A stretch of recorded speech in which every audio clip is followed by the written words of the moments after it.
Hello છોકરા, mothers બ્લોકમાં તમારું સ્વાગત છે. બા તરફથી આશીર્વાદ અને સુધાબેન મહેતા તરફથી આશીર્વાદ. છોકરાઓ, આજે જમવા જો હું તમારા માટે શું બનાવું છું. આજે આ ભાત છે, આ ભાત બનાવું છું. ભાત અને આ ચોરીનું શાક છે.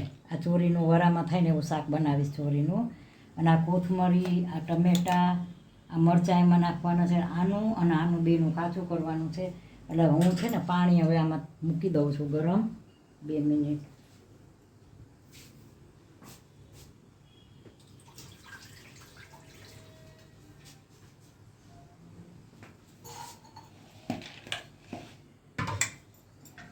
જા ગરમ પાણી છે. આ ગરમ પાણી મેં બે કલાકથી પલાળ્યા તો વ્હાઈટ થઈ ગયા ભાત. આ જૂના ભાત હોય ને એટલે ગરમ પાણીમાં ધોવા પડે અને પલાળવા પડે. અને આમાં હજી ગરમ પાણી છે એટલે એમાં હું આ મૂકી દઈશ. રાતે મેં પલાળી દીધી ચોરી છે. પ્રસંગમાં ચોરી કઠોળ હોય જ, ગમે ત્યાં તમે પ્રસંગમાં જોશો ને તો કઠોળ હોય જ. એટલે હવે હું છે ને આ ભાત મૂકી દીધા છે અને અહીંયા હું ચોરી બાફવા મૂકું છું. રાતે પલાળી દીધી હતી.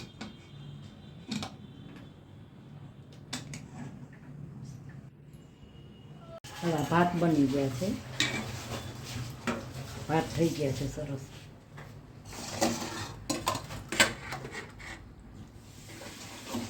થોડું પાણી નાખીશ આમાં એટલે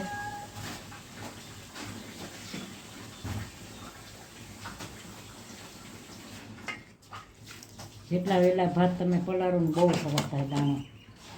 1 ઇંચ એકનો દાણો બને બાસમતીનો. પણ તમારે છે ને 2-3 પાણી ધોવાના, પછી લીંબુ નીચોવાનું, વહેલા પલાળવાના, આ બધા નિયમ કરો ને તો ભાત બહુ સરસ થાય, બહુ હાઈ ક્લાસ થાય. ચોરીનું શાક વઘારું છું અને જા ચોરી બાફી નાખી છે. અરે આ બફાઈ ગઈ છે ચોરી. આ તેલ મૂકી દીધું છે. હાલો, તેલ આવી ગયું છે. એમાં થોડીક મેથી નાખું, થોડીક મેથી, થોડીક રાઈ, જીરું, રાઈ, મીઠું, જીરું અને મેથી નાખી તમે. હવે સૂકા મરચાં નાખી, સૂકા મરચાં નાખી. આ લીલા મરચાં છે. આ ટમેટાં છે.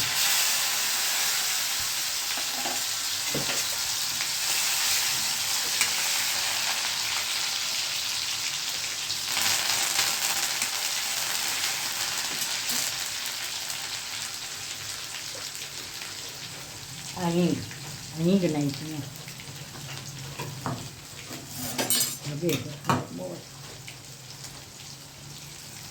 હવે મૂકી અને વઘારું છું આ ચોરી.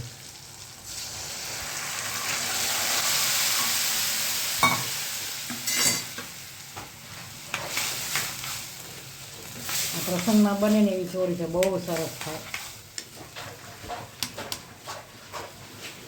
હવે મેં આમાં મસાલા કરીશ. ચોરીને ભાત બનાવ્યા.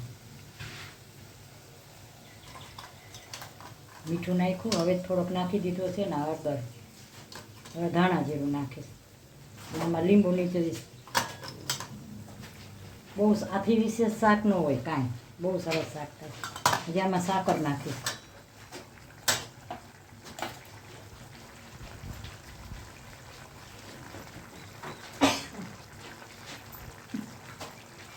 જ્યાં લીંબુ નીચોયું, બહુ લીંબુ નીચોવું ને, લીંબુ નાખ્યું ને હવે આમાં ખાંડ આવશે. એટલું સરસ શાક બને.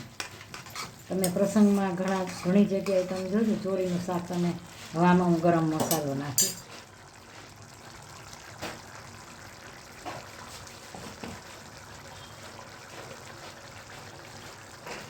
ગરમ મસાલો નાખીશ.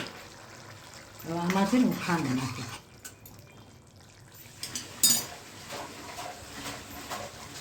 સરસ શાક બન્યું છે. હવે આમાં હું છે ને દળેલી ખાંડ નાખી. આ ચોરીનું શાક બહુ સરસ. આમાં તમારે ટમેટાં અને ખાંડ અને લીંબુ 3 વસ્તુ ખાસ નાખવાની.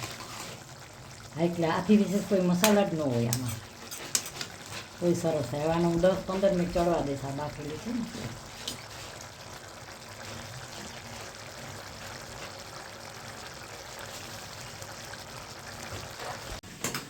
હાલો જો શાક બની ગયું છે, હાઈ ક્લાસ શાક બની ગયું છે. હવે હું અહીંયા શાક કાઢું છું. આમાં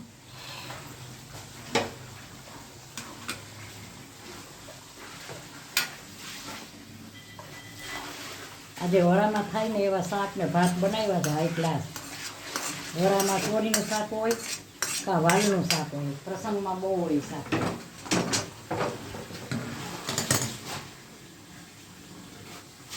બહુ સરસ શાક બન્યું છે.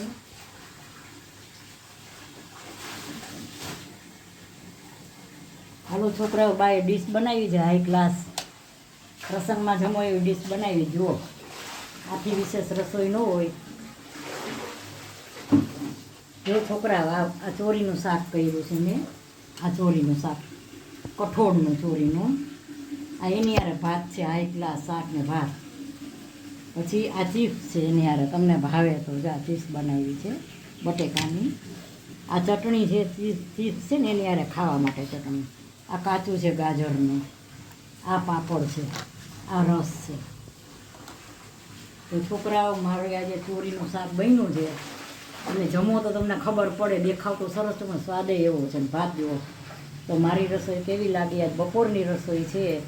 કેટલા વાગ્યા છે કહું? અત્યારે 11:15 થયા છે. 11:15 રસોઈ આ કમ્પ્લીટ કરી નાખી છે. તો મારા નવા સબસ્ક્રાઈબર, મારા જૂના સબસ્ક્રાઈબર, જે મને સબસ્ક્રાઈબર કરે એને મને બા તરફથી યાદી, સુધાબેન મહેતા તરફથી મધર્સ બ્લોકમાં તમારું સ્વાગત અને બા તરફથી આશીર્વાદ. અને મારી રસોઈ તમને જરૂર પસંદ આવી હશે અને મારો વિડીયો શેર કરજો અને બાને આગળ વધારજો. બાય છોકરાઓ ને બચ્ચો.